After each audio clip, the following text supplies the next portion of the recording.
That night, Jim, my stepdad, helped me stretch my leg before bed.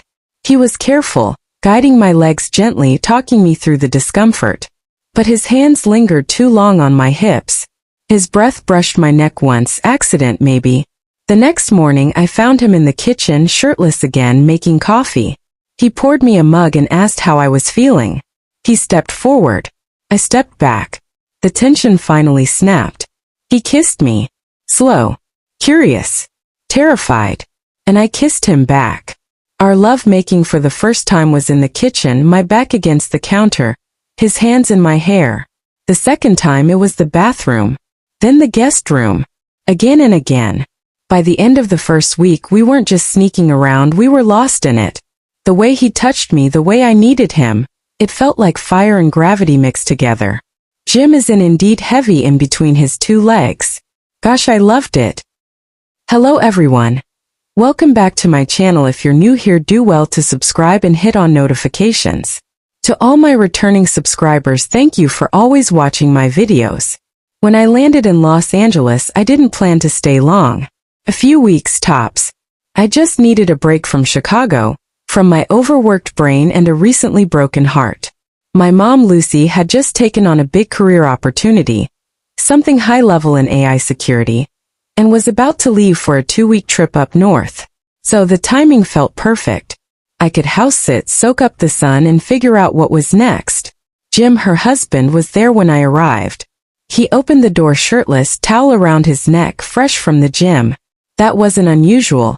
He was a gym instructor, and looking like a movie star was part of his job. Still, I wasn't ready for how handsome he'd gotten since the last time I saw him. Muscles tighter, smile smoother, eyes warmer, and he smelled like eucalyptus and sweat. "Edwina," he said, flashing a grin. "You've grown up." That made me laugh awkwardly. I wasn't a kid anymore. I was 23. But something about the way he looked at me sent a strange current through my chest. I brushed it off. Lucy left the next morning. She kissed my cheek, hugged Jim tightly, told him to keep the house standing. And then she was gone. Just like that. Her suitcase rolled into the black car, her voice bouncing back from the sidewalk one last time. And then it was just Jim and me. We fell into an easy rhythm. He cooked breakfast like he was on a cooking show, shirt off, pan sizzling. I worked on my laptop by the pool. He offered to take me to his gym for a session. "It'll be light," he promised. "Just something to loosen you up." I agreed.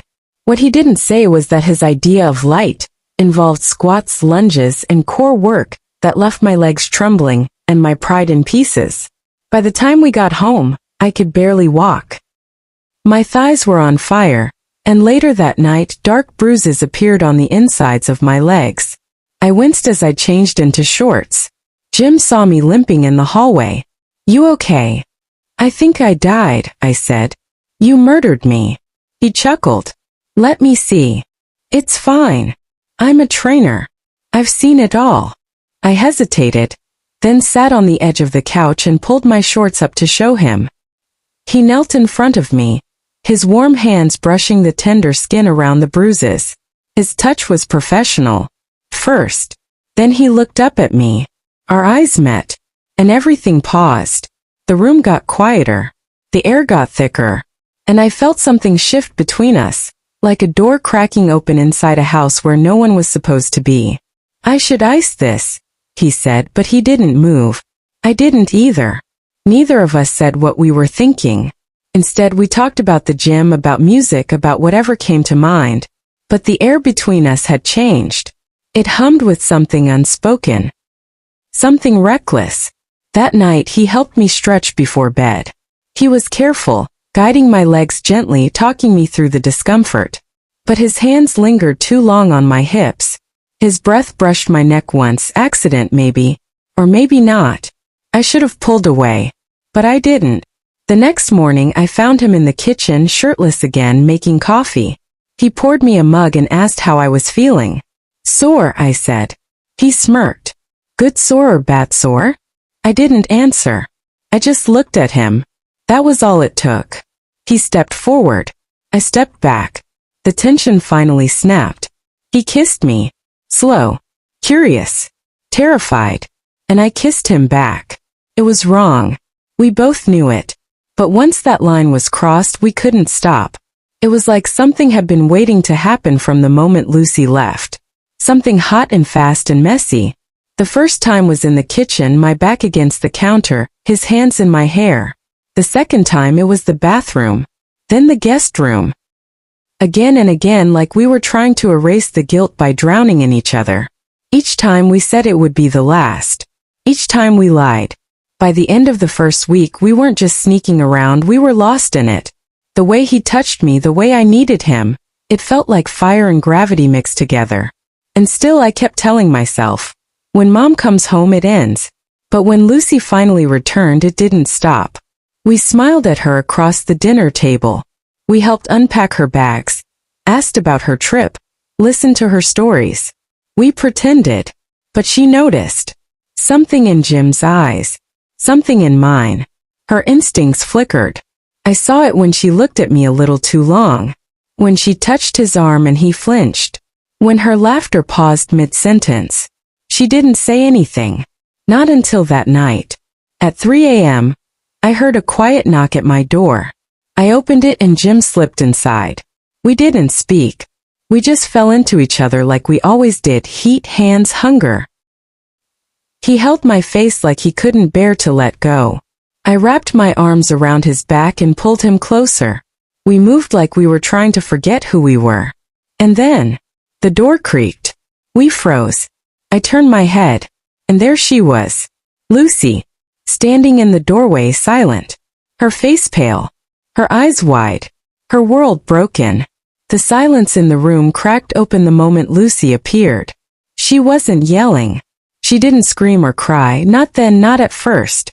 She just stood there in the doorway of my room, wearing her blue robe, her hair tied back, the light from the hallway cutting her shadow across the floor like a scar. Her eyes didn't blink. Her mouth didn't move. Jim pulled away from me instantly, but it was too late for that. We were exposed. Skin against skin. Hearts hammering. There was no excuse strong enough to rebuild what we'd just torn down. I reached for the sheet. He stood, frozen, naked, shame hanging from his shoulders. Lucy, he said, voice shaking like a child caught in the wrong house. Still she said nothing. That made it worse. I expected a slap. I expected her to rush at me, to throw things, to yell all the words that I knew I deserved.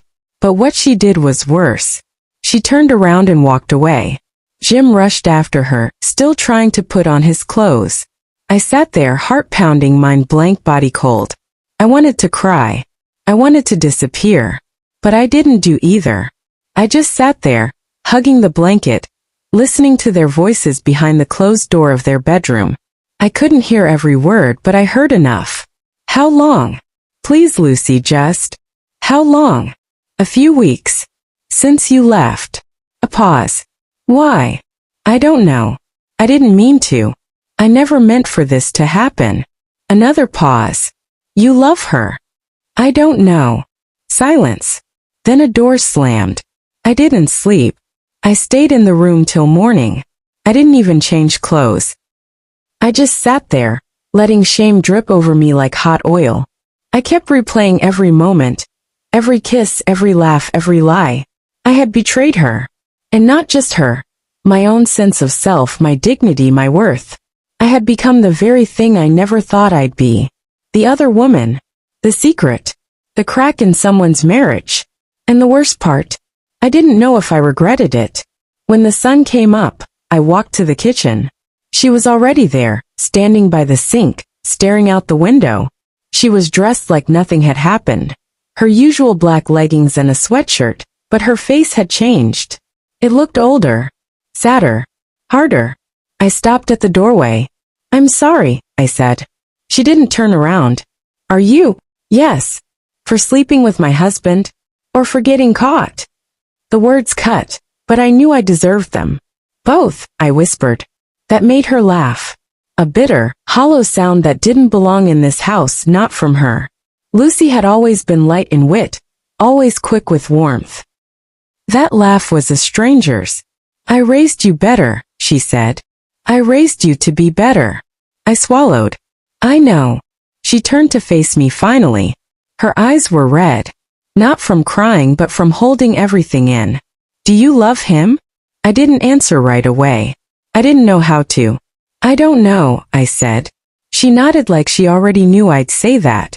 Then she walked past me, picked up her keys and left. Jim wasn't home. I assumed he'd gone for a drive or back to the gym. I didn't text him. I didn't call.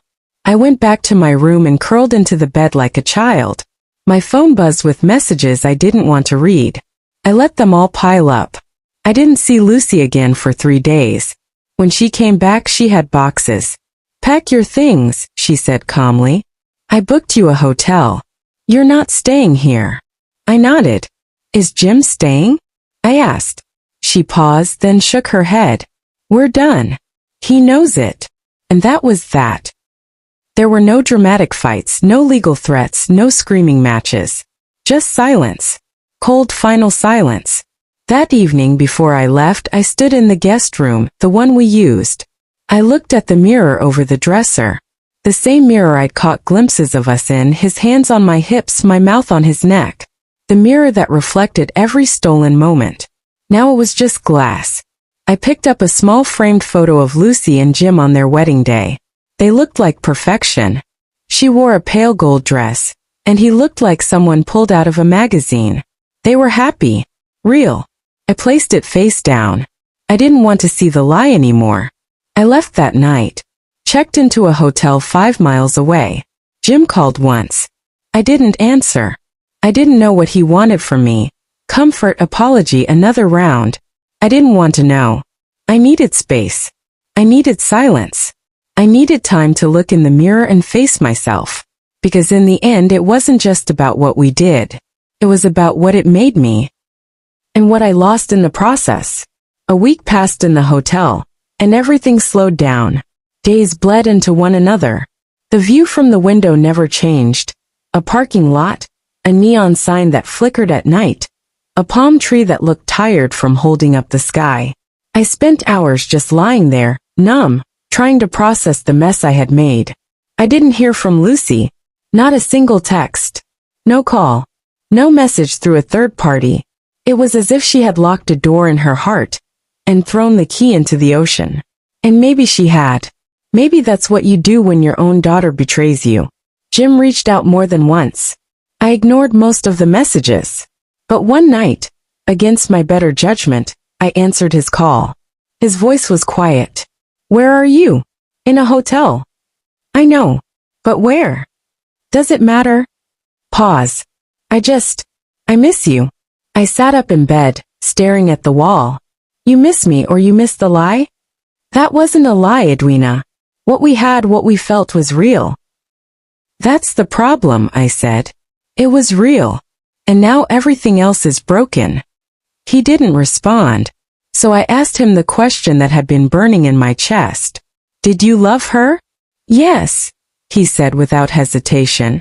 I did. Then why me? Another silence. Then finally, because with you I felt alive again. Not just wanted seen. You looked at me like I was more than muscles and charm. Like I mattered. I closed my eyes. You mattered to her too, I said. She just didn't put it into words the way I did. She showed it in how she supported you, believed in you, built a life with you. He didn't deny it. We talked for a while longer. Mostly quiet things. Mostly regrets. But when the call ended, I knew that whatever we had was over. The illusion had shattered. He was never mine. And I was never free. 3 months later, I returned home to my real home, the one I'd left behind in Chicago. My apartment was dusty, my plants were dead, and my mailbox was stuffed with flyers and bills. But it was honest. It was mine. I took a long shower, unpacked, and sat on the floor with a cup of tea.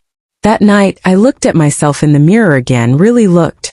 I didn't look like the girl who'd walked into Lucy's house 3 months ago. That girl had curiosity in her eyes, a little boredom, a lot of restlessness. This woman had seen the edge of a line and crossed it. And now she had to live with the choice. There's something about betrayal that doesn't leave you, even when the other person is gone. It follows you into quiet moments, into dreams, into conversations with strangers. I thought about Lucy every day. She raised me to be strong, independent, wise. And I had burned her trust to the ground. One day I wrote her a letter.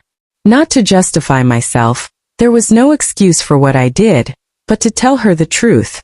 That I was sorry. That I missed her.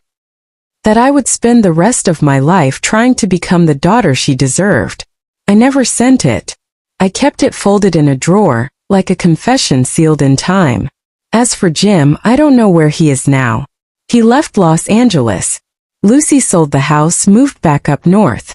Last I heard, she took a job leading a cybersecurity team in Seattle. Still brilliant. Still unstoppable. And me? I went back to school. Started studying psychology. Maybe it was guilt, or maybe I just wanted to understand why we do the things we do. Why people like Jim fall for people like me. Why women like Lucy always carry the cost. I haven't been in love again. Not yet. But I look for honesty now. For stillness. For people who know the weight of their choices and carry them with grace. Because love is not always soft. Sometimes it's sharp. Sometimes it's selfish. Sometimes it burns so bright it blinds you. But real love, the kind that heals instead of harms, that's what I'm searching for now. I may never earn Lucy's forgiveness, but I'm learning to forgive myself. And I hope someday that will be enough. Have you ever imagined yourself in this kind of situation? What did you do about it?